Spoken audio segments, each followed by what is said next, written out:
I, Gary Gensler, do solemnly swear that I will support and defend the Constitution of the United States the Constitution of the United States against all enemies, foreign and domestic,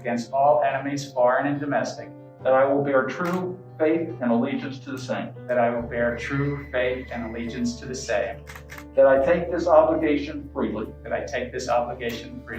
without any mental reservation or purpose of evasion, and that I will well and faithfully discharge the duties of the office which I'm about to enter. So help me God. So help me God. Congratulations. Thank you. The SEC is very good at this, and that's what we do. And the case law is clear on this. The law is clear. I believe, based on the facts and circumstances, most of these tokens are securities.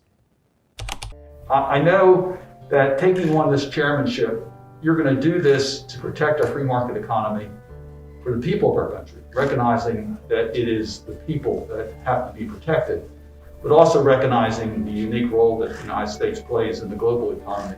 I'm going to be animated every day by working families and how, through the laws of our land and through this great, remarkable 4,500 person agency, great career folks, to look out for investing public, look out for capital formation and fair and efficient and orderly markets, and just do our best to keep our capital markets the best in the world.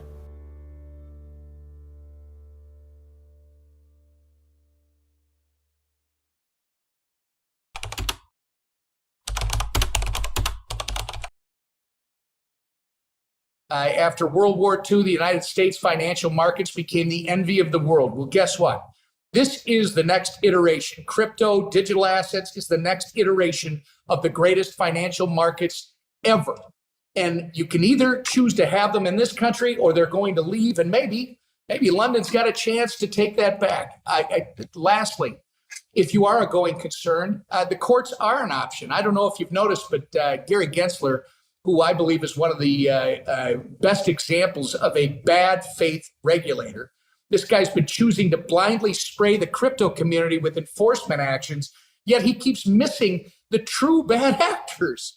And I am worried that the lack of regulatory clarity has actually resulted in less innovation in that space than there otherwise might have been, because people have been worried that they don't want to get anywhere near close to these ambiguous borders that the regulators have set up. Yeah, so crypto is actually many different things. So there are some crypto commodities that should be regulated by the CFTC. And in the future, they may even want to regulate spot trading of commodities, which doesn't happen in other commodities for crypto. Then the SEC should be regulating crypto securities. And I actually think that could be a very important and big business in terms of how people raise capital for their businesses and investments, things like that in the United States and elsewhere. And then crypto is also many other things. You know, it has stable coins, which are more like currencies. It has artwork like NFTs. And in the future, it's going to have even other things, you know, decentralized identity systems and new ways to build applications. So unfortunately, it's kind of like when the internet first came out, people had wanted to think of it as one type of thing, but it turned out to empower many different types of use cases. And so there'll be different regulators for different aspects of the crypto economy. Coinbase has been calling for clear regulation and trying to work with policymakers for quite a while. We've made some progress on that across various G20 countries, but I think it will serve as a wake-up call and sort of a moment of catalyst where we'll get more clear regulation in the United States. And I think that'll actually be a good thing for both Coinbase and the whole industry. In that there has been this enforcement first tone, and that sends a very specific message to the industry, which is beware. And particularly at the SEC, we have a lot of questions about where their jurisdiction begins and where it ends. And because we do not have a regulatory framework, businesses have to guess. And if you guess wrong, they're going to come after you. That's central test. It's called the Howey test. There's other broad brushes with regard to this as well, as to when something is a note, called the Reeves test that Thurgood Marshall wrote a few decades ago. Fundamentally, the SEC is here to help protect the public from fraud, and that's why Congress painted with a broad brush. Yeah, thanks for the clarification. And unfortunately, Congress didn't create the Howey test. The courts did. The same with the Reeves. And frankly, we're dependent on this patchwork of regulation by enforcement. Obviously, there are people that feel that a particular, token like Ether is treated differently than one like XRP, for example, is something, a matter that's before you right now, because of the same thing. Is it centralized or is it decentralized? Who has control? And I think that really gets to the issue. Congress really should clarify. We've had a bipartisan legislation called the Token Taxonomy Act drafted since 2018. We can't get a hearing on it. It would provide a bright line test that would apply a 1950s case law, Howey test, to modern digital assets and provide some of that clarity. But could you? It's because of this centralization that you come to this conclusion. And my point is, it is not reasonable to fail to provide clarity, to provide the definition of exactly where on this continuum you have a sufficient common enterprise that it qualifies as a security and where you don't. You've said Bitcoin doesn't. Some of your colleagues have said Ethereum doesn't. But a reasonable developer who wants to comply with this doesn't know where that line is drawn. So I think where we might have a difference is there are many factors, and so it's not one spectrum of centralization versus decentralization. What the Supreme Court, and I try to stick to, they're the Supreme Court, and there'll be debates about other laws.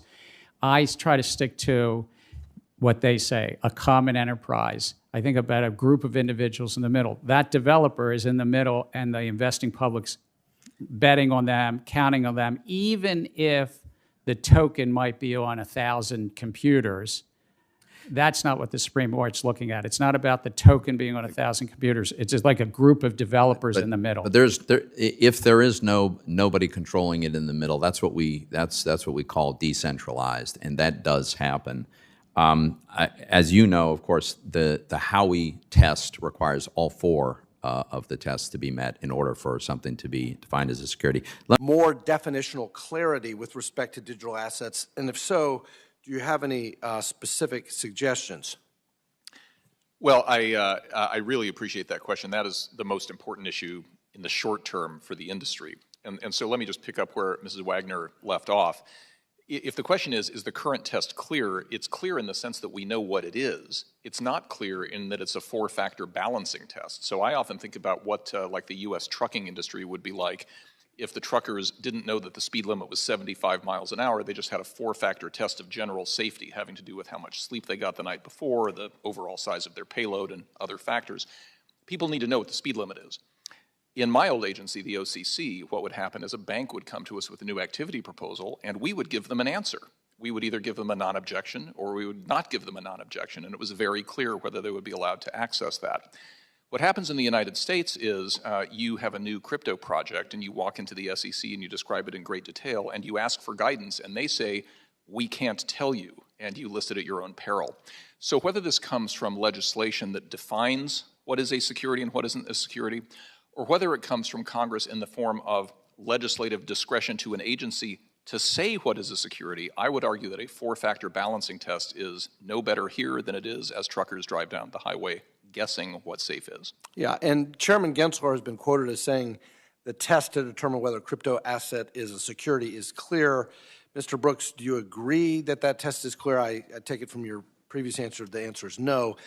But could you walk me through the process that exists today to determine if a digital asset is a security? Yeah, well, thank you for that. The best test that is out there is a test that several of us on this panel actually helped to develop about 3 years ago as part of an industry organization called the Crypto Rating Council.